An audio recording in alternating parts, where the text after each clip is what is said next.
This is a lecture on theme and symbol for literature with Dr. V, touching mostly here on the stories Battle Royal and Brownies, although much of what I say in this lecture can be applied to other pieces of literature.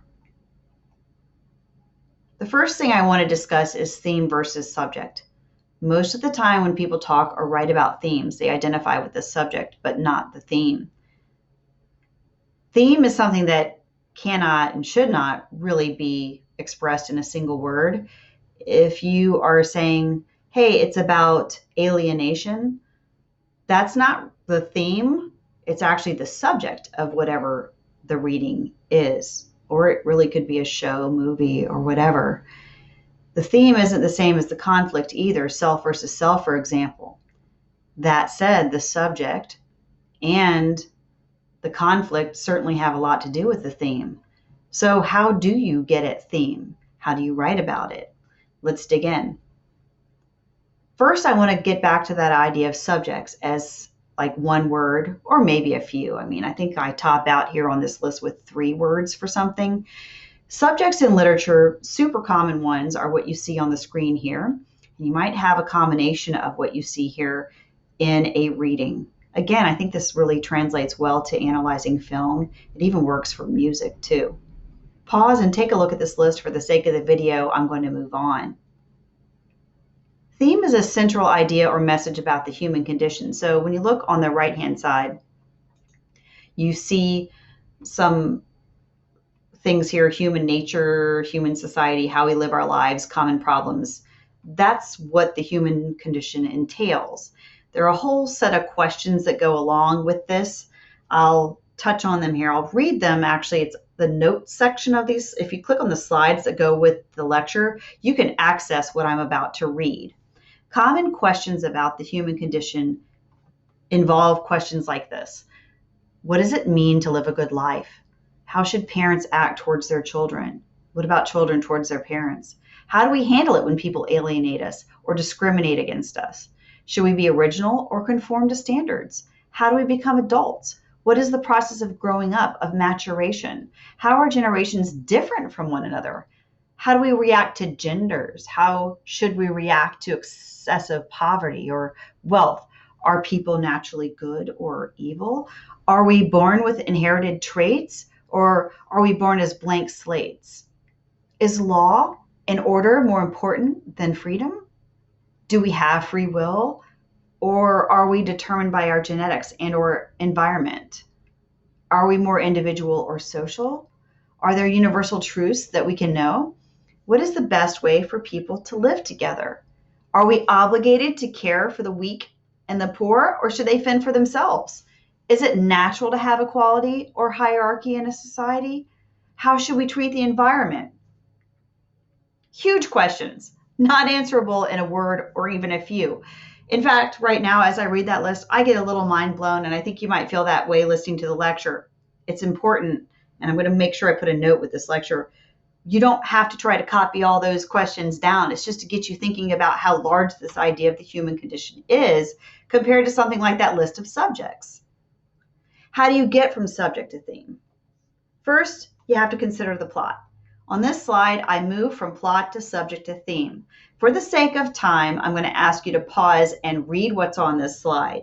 I think it's pretty self-explanatory that to really get at the theme and access an analysis of how something relates to the human condition, in this case, readings for this class, you have to go through the process of knowing the plot, picking out some subjects like from a list that you have at the earlier slides in this lecture, and then moving into the theme towards the end. So now I want you to consider trying this out with Battle Royal and Brownies. Anytime I go fast through the lecture, I'm inviting you to pause and take notes. I did some sentence starters on this slide to show you how you could pattern sentences about themes. Again, it's one of those slides I think works best if I say pause and read through these. What I'm doing here is showing you the setup of how sentences would run if you're trying to access theme the way I described a few moments ago. With the story Brownies, one thing to consider is the narrator's relationship with other girls. What is the effect of setting on action? What about the assumptions different characters make? What about Daphne as a character? These are all great things to consider with that story. The other thing I want you to think about, of course, is point of view. This story is certainly from the point of view of a young girl, but could only be told as somebody looking back from adulthood on to that time in life.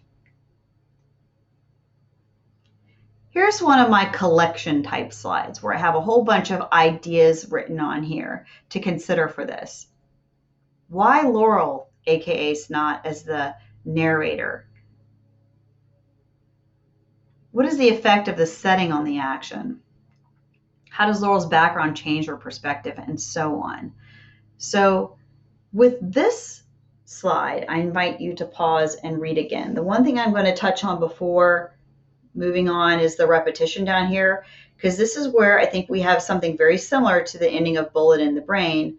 They is, they is, they is. And remember, as I mentioned elsewhere, that ZZ Packer's mentor was Tobias Wolff. So she has some patterning in her writing that follows his. Here's some other things that I think are interesting with Brownies. I think language is always really interesting.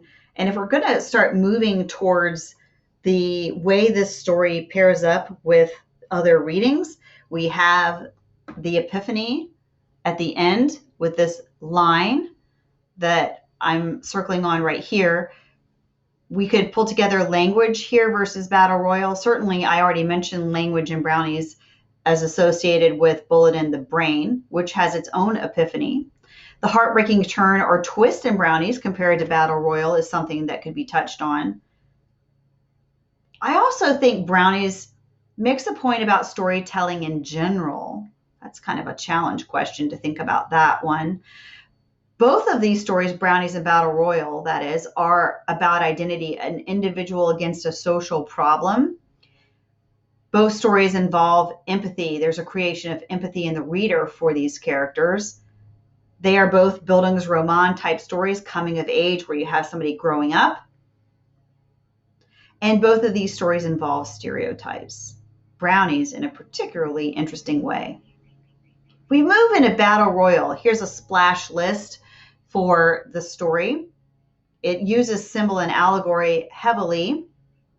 Has its famous line, "I am an invisible man," from which Ralph Ellison took the title of the overall book it comes from as its first chapter. If you like this, I highly recommend the book, Invisible Man. The story involves dignity and degradation, blindness, and I really love that term blindness as a subject that shows up in so many of the stories in this class. The threat of lynching, the mention of Booker T. Washington and the terrible irony involved. The circus in the grandfather's dream, why the grandfather refuses to laugh at the clowns. The grandfather's line about keeping the boy running, touching on the American dream or lack thereof. And then a Bildungsroman, an initiation story, not only of the main character, but maybe even for America itself. America still growing up today in 2021. Here's some other things in Battle Royal. This is mostly a repetition of what I had on the other slide. A couple things that I added here. Animal imagery and cultural hegemony, which is a really tricky term. But cultural hegemony, it's actually a term from Marxism. I'm not a Marxist. I know people who are, and this might go too far for some of you with an understanding of cultural hegemony. I'm going to actually drag this over so I have a nice visual on my screen. It's the domination of a culturally diverse society by the ruling class, which manipulates the culture of that society. Okay, in other words, in a culture, you have the people who are in charge manipulating the culture of the society, what the society believes in, and the way that perceptions are involved, what people think is normal in society. That certainly does apply to Battle Royal when we think about how a young man sees himself because he's bought into the pattern in the society. I do want you to consider what the better story is out of Battle Royal and Brownies. something that can come up certainly on the voice thread. And I thank you once again for watching.